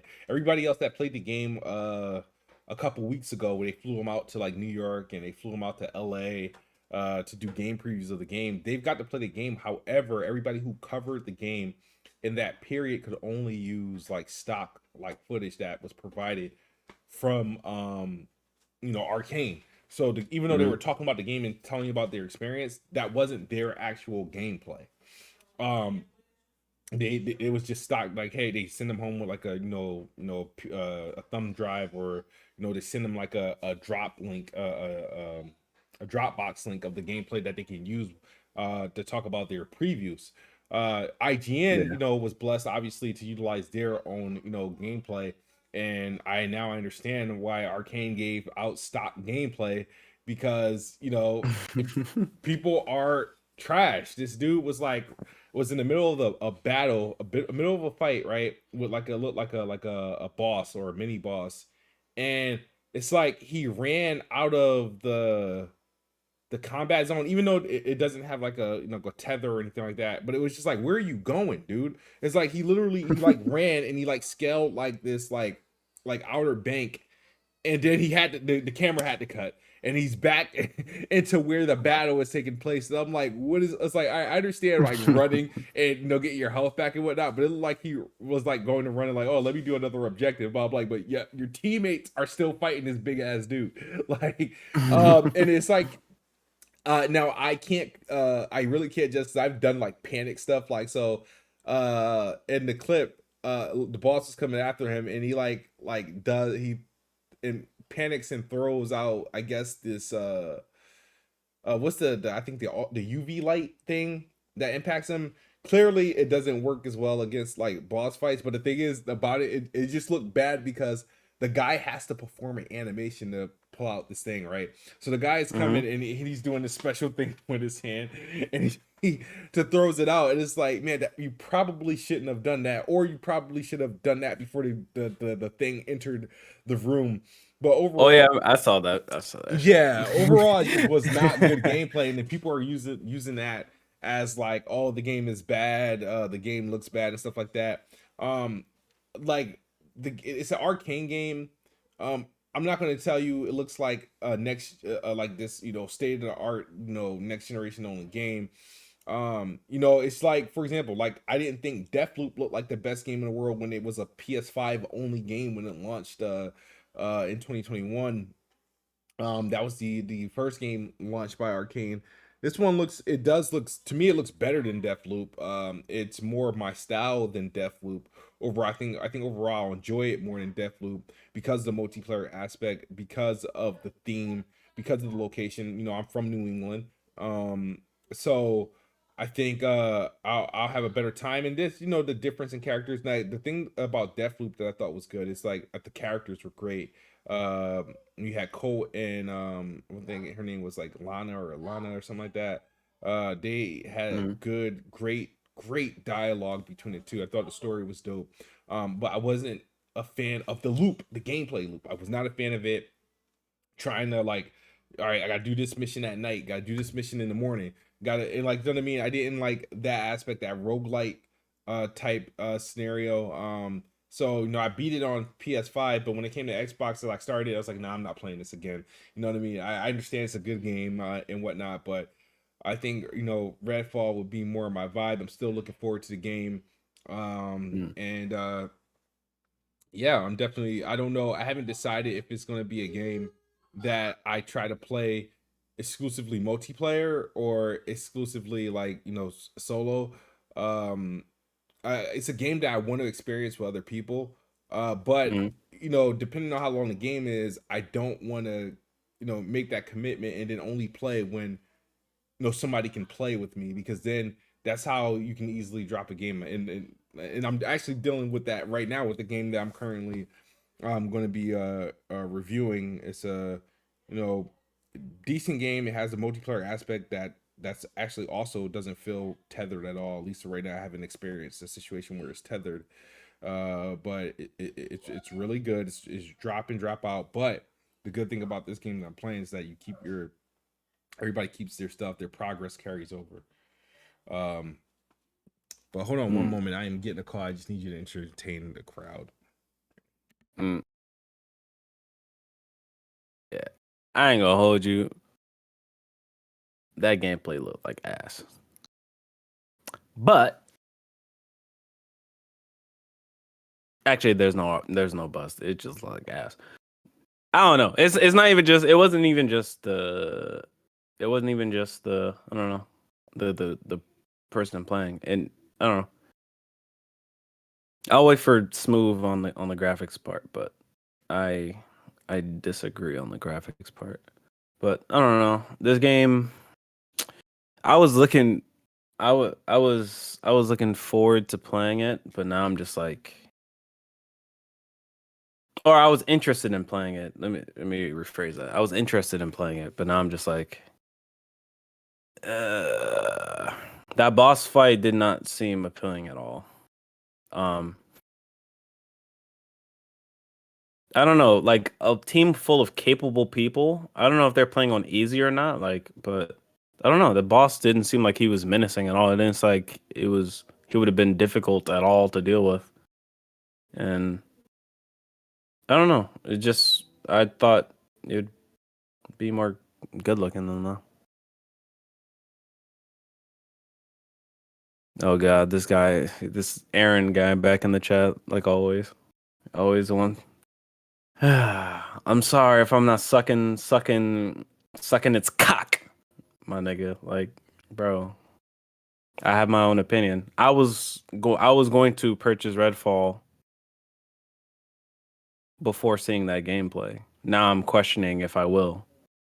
That's not following a narrative, because previously, before the gameplay even released, people were saying that the leaked shit looked like ass. So What are you talking about? Redfall with that screenshot? yeah, people were saying that the leaked shit looked like ass, and they were like, "Oh, he says I'm following a narrative." This guy in the fucking chat, he's always fucking wrong. He's always wrong. Yes, I'm following the narrative. That's why I was planning on purchasing it, but I don't know. It wasn't just like what the person was doing, but it was also like just like watching the actual enemy itself, the Mhm. boss fight. The boss fight didn't seem very interesting.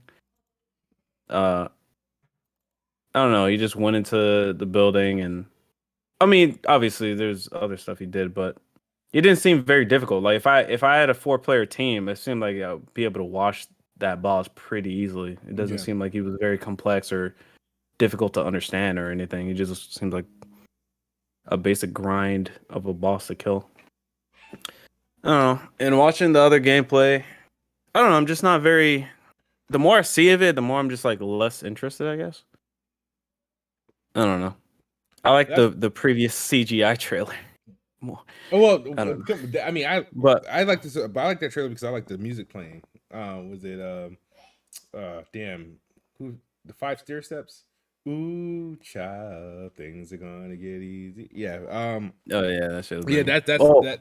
I enjoyed that, and obviously, but like in practice, I'm oh, curious to see like how like all the characters are and whatnot. But go ahead. Oh, I was gonna say, I don't think it look. I personally, I don't think it looks better than Deathloop. My opinion. I think Deathloop, of course, it had a slightly different style. Mhm. All Arcane games look relatively similar, Similar. somewhat, Yeah. but Deathloop had like a different, slightly different style, and it protruded. It had more detail within the level design. It had more detail in the like textures and stuff. This game, it doesn't look as good, in my See, opinion. I think But I don't think that the thing is that the detail. I don't know what detail you were looking at, but Deathloop.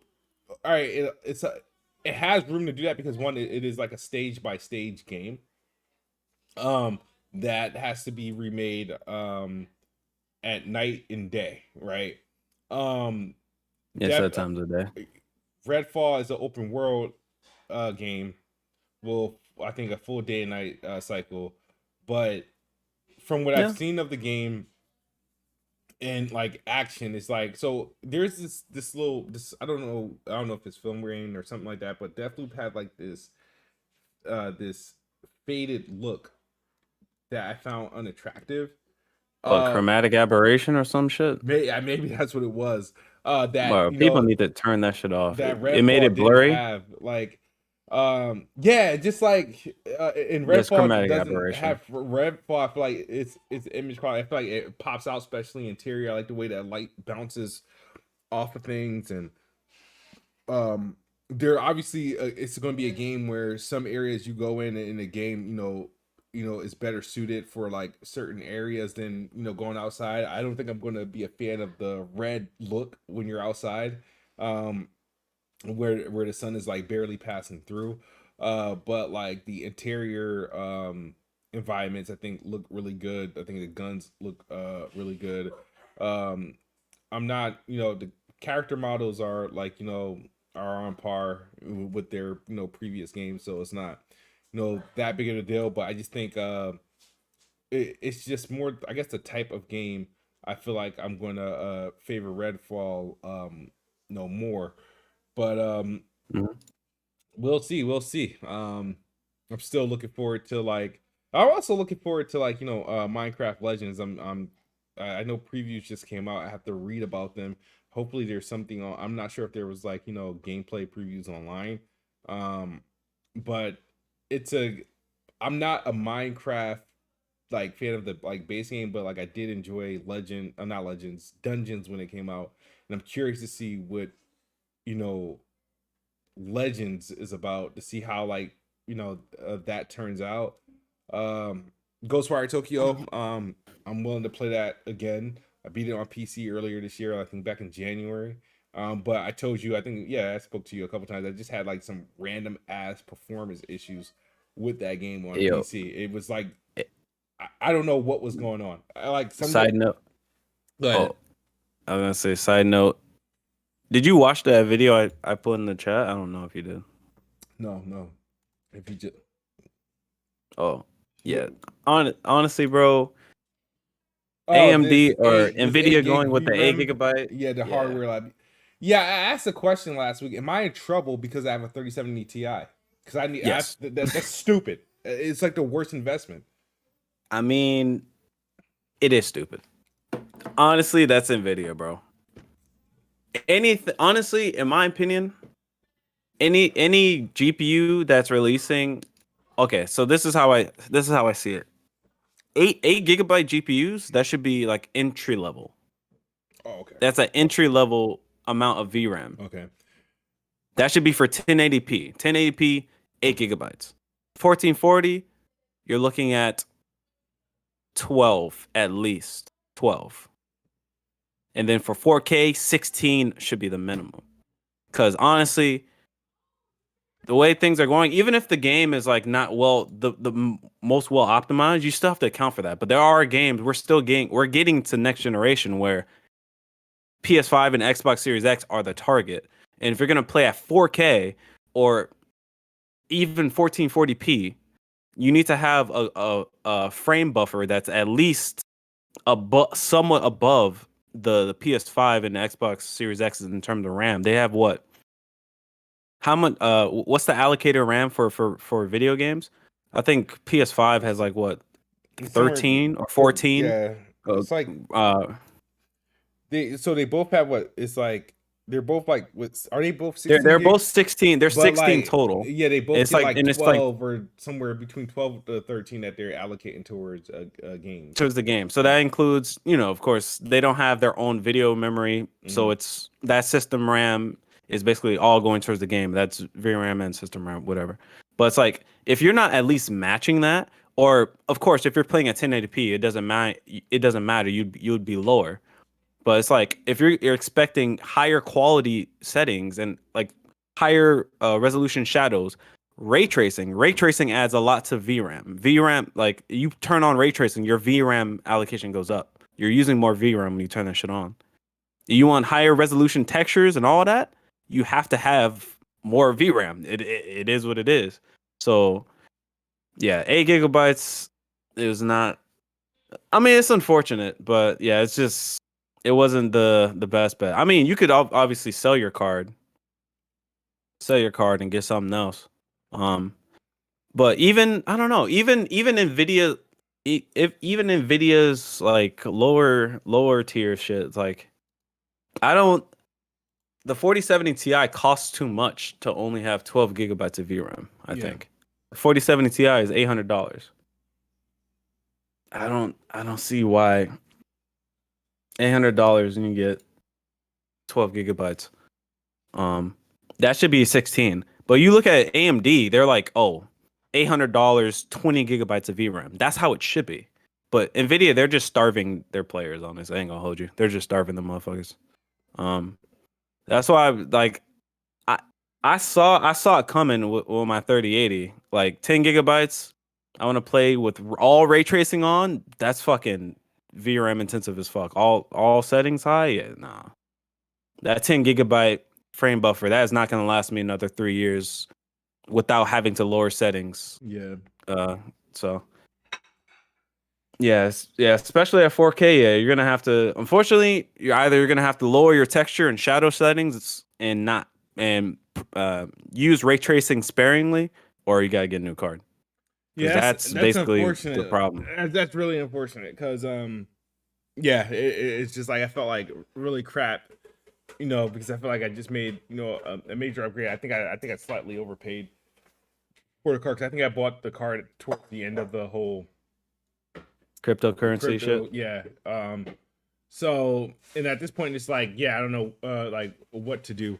Now this is why I can't keep up with like PC gaming and try to like buy into like PC game, PC have to do this on PC. It's like because if we're in a situation where now my card is it's pretty much handicapped because I can't even get like decent textures. I'm thinking about like I'm looking at it from like wait, I haven't upgraded. I went from a 9, I had a 980 Ti and then I skipped the 10 series, skipped the 20 series, and then jumped into the 30 series. Albeit it's not a complete comparison. I think I should have like I should have had like a 3080 or 3080 Ti, whatever. I don't know if they even did that, but at this point, I don't even know what would be suitable at this point for me. Probably you might. I mean, to save a buck and just have like more longevity in terms of VRAM, you might just want to go like AMD, bro. The 7900 XT for 800 is not a terrible deal. I mean, the only things you're going to be sacrificing for sure is DLSS is better than FSR. Yeah. It's better quality, but I mean, if you're still getting something, it's still something. And what else? I guess you'll lose out on frame generation. I don't know if you'd take. I don't know if you'd use that. No, I've never used it. I don't play games on PC enough. No, you don't have it. With it. Yeah, or because what it's exclusive to 4080s or 40 series cards. 40 series. Yeah, So it's some criminal. They create software exclusive to cards like DLS 3.0 or something like that. DLSS 3. Like I can't do that. But What we're gonna have to do is though, because it's about to be 4 o'clock, and I do want to utilize the rest of the sunlight to get to the park. I'm about ready to close this podcast out. Anybody got any questions? Anybody in the chat? I do want to give a shout out to everybody that came through. Aaron, Tim, the top creator. We got who else came through earlier today? Teasy, the finest, and Tando, Jacob. Appreciate you all guys coming through. Any questions before we get out of here? Bless, you got anything you want to say?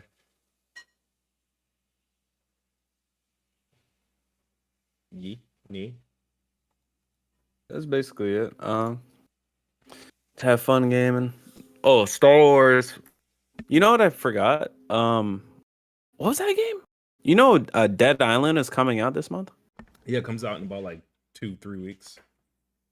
Yeah, I didn't even peep. I ain't gonna lie to you. I was looking at Star Wars. I can't wait for Star Wars. Yep, it comes out the same day. Jedi. Well, damn, is it fall? No, Jedi Survivor. Jedi Survivor. I'm gonna have to these are the type of games I have to so I don't forget. I have to probably actually have to pre-order. I tried not to pre-order like digital games, but they got so much stuff going on. My kid's birthday coming up and whatnot, so gotta get out the way. But yeah, I think those are two very good games. I wasn't really eyeing Dead Island like that, but I think it's gonna serve a purpose. And Jedi is going to be probably a gaudy contender. For sure. Good games are starting to come in fast, and then in May it's going to be even more. So, you think? How do you think? How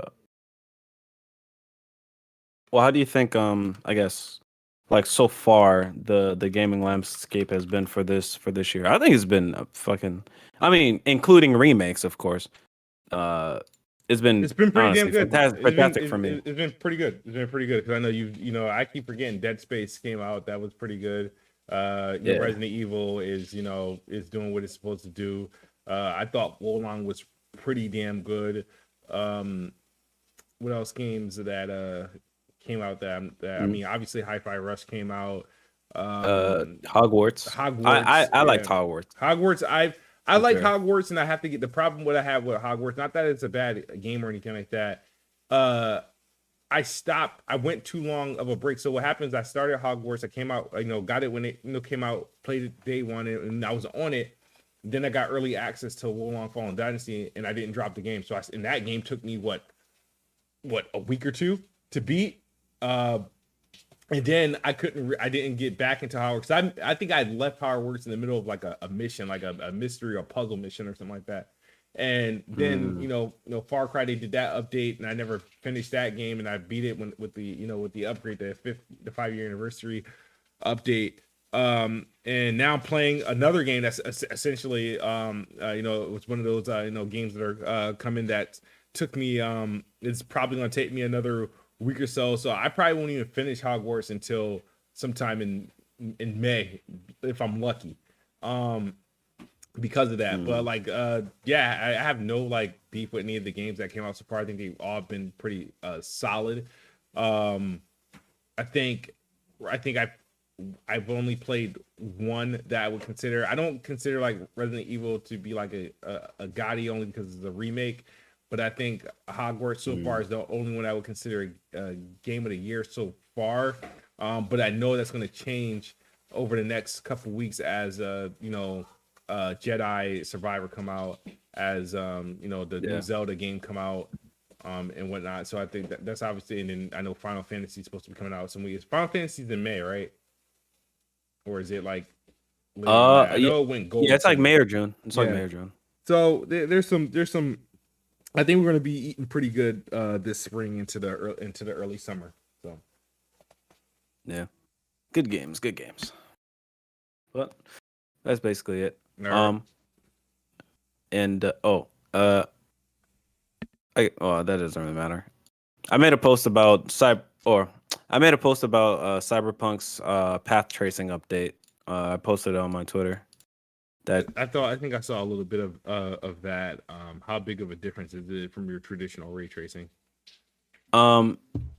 so it's it's massive, but it depends on the scenario that you're looking in because I mean Cyberpunk already has like a lot of ray tracing, so it's basically just filling in the holes. So you may not notice a significant difference in certain scenarios, but in other scenarios, it's a massive difference for sure. But overall, it's definitely a noticeable. I would say overall, it's a noticeable difference. Just and it's I don't know. It's very I don't know. It's exciting to me because it's like this is the first modern game to have path tracing. So of course, people like fucking oh no, it's Alex like oh this is a scam, 16 FPS, bro. It's the first modern game to have path tracing, which is extremely demanding. But seeing how it's handling like shadows, colors, or like bounce lighting, and how how like what the bounce light is happening, it's keeping the same color from the what it's bouncing. It's just a very good looking game. I want to see it, of course, on another games. Like Cyberpunk. Cyberpunk is a good looking game, but it could look better. Like NPCs could look better, textures could be better. But imagine seeing this in like I don't know, like in the next Last of Us or some shit. Like the game would look literally like real life because your eye, like the way the light, basically you perceive the light would basically look like real life. Because I mean, character models and shit, we're basically at a point now where they look really good. Like I don't know, this like path tracing in like a Plague Tale Requiem, for example, would look like real life. It Yeah, wouldn't look like a game anymore. You'd pass that threshold. sounds But good, but 16 FPS is kind of spooky. Of course, that I mean that's native. That's natively at without 4K. DLC, So okay, so it's yeah, but with like your frame gen and shit, it's like you can get to 80 to 100. So okay. yeah, Well, appreciate the insight. And thank you guys all again for coming in, tuning in. Apologize I missed last week. I'll see you guys likely next week, same time, and enjoy your weekend. Hope you guys had a good Friday and Resurrection Day tomorrow. So please, you guys have a wonderful day. As always, Xbox is the best box. I am the best spot. Good night or good morning if you're on the other side of the globe. I'm out of here. Peace.